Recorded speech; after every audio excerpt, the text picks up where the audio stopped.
of 2001, the stock market dropped by around 25%, and this happened at the same time as bond yields in the United States were falling. This is what you call a stocks down, yields down environment, and it's typical of economic recessions. In fact, in April of 2001, a recession began in the United States, dragging the stock market down for another 40% decline. When we fast forward to the global financial crisis, this initial leg down in stocks was also accompanied by a significant decline in U.S. interest rates. Again, the same type of recessionary behavior that led straight into the 2008 recession. Now, fast forward to 2024, and we've seen two pretty substantial declines in the stock market, both of which have been accompanied by falling U.S. yields. This type of stocks down, yields down environment is something that we haven't seen since March of 2020, yet another recessionary environment. So many investors are jumping to conclusions today that the market is beginning to price in an economic downturn in the U.S. and that both stocks and bond yields have a lot more downside from here. But as I'm going to show you in this video, things are a lot more complicated than that. Now, yes, bond yields are falling in a similar fashion to the way they were heading into the 2001,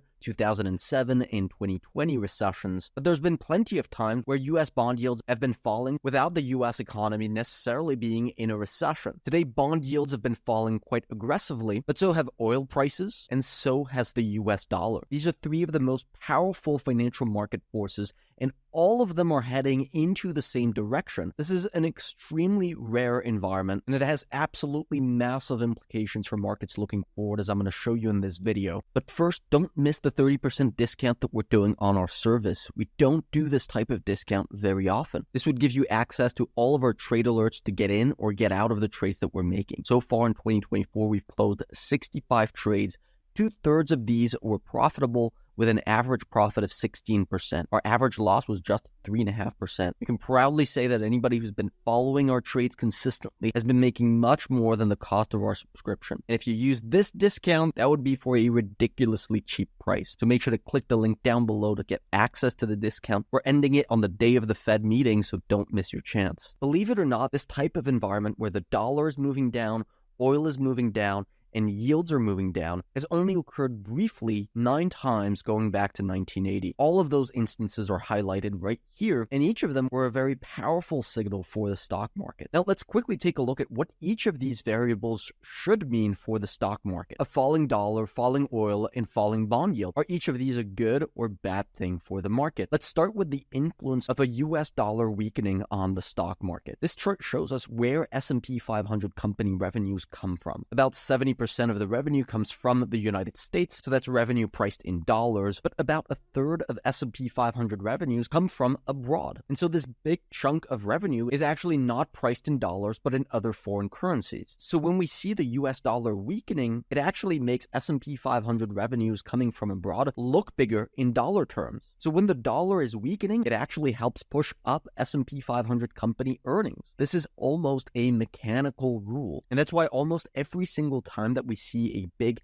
weakening of the US dollar, that's typically associated with a big move up in US stocks. Okay, so great. The US dollar weakening tends to have a positive impact on the market. But what about weakening oil prices? Well, oil prices are actually a major cost for many businesses. Oil often provides the energy to manufacture, process, and transport products. So if oil prices are going down, it actually tends to lower the cost for businesses to operate. Lower costs means that profit margins increase, which should be a good thing for S&P 500 companies, of course. Crude oil prices also, of course, have an impact on gasoline prices at gas pumps. You can see the two pretty much have a mirror image of one another. If you drive a car to get to work every day, you'll know that lower gas prices will help out a little bit when it comes to budgeting. So not only do lower oil prices increase profit margins, but they can lead to higher levels of consumer spending, and so potentially contributing to increased S&P 500 revenue. Okay, so a weak dollar and falling oil should theoretically be good things for S&P 500 revenues and profit margins. But how on earth do lower bond yields impact the stock market? Lower bond yields don't tend to have much impact on S&P 500 earnings, except maybe companies that are overly indebted. They do impact, however, something called the price to earnings.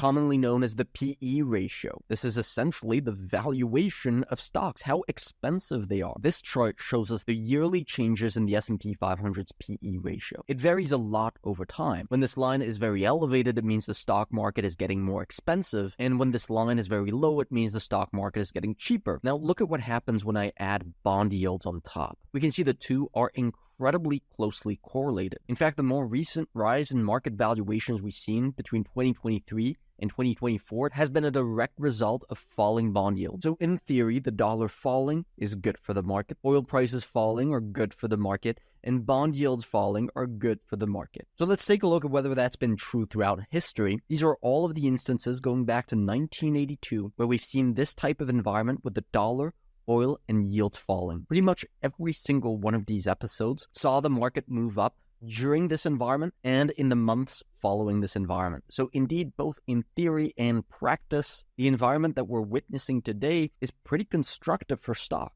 Now, August and September are seasonally weak periods, which explains the recent volatility that we've seen and could potentially continue right up until October. But overall, we have been using this volatility as an opportunity to increase our exposure to the market, especially in more defensive areas like healthcare and utility stocks that have been performing incredibly well during this period. Again, if you're interested in following our trades, our research, our strategy, make sure to take advantage of the discount that we're doing right now. It won't last long. We also have a big announcement. We're doing a branding change. We're changing our name from Game of Trades to Bravos Research. We're going to be making the change on the 30th of September, so please make a mental note of that if you want to continue following our work.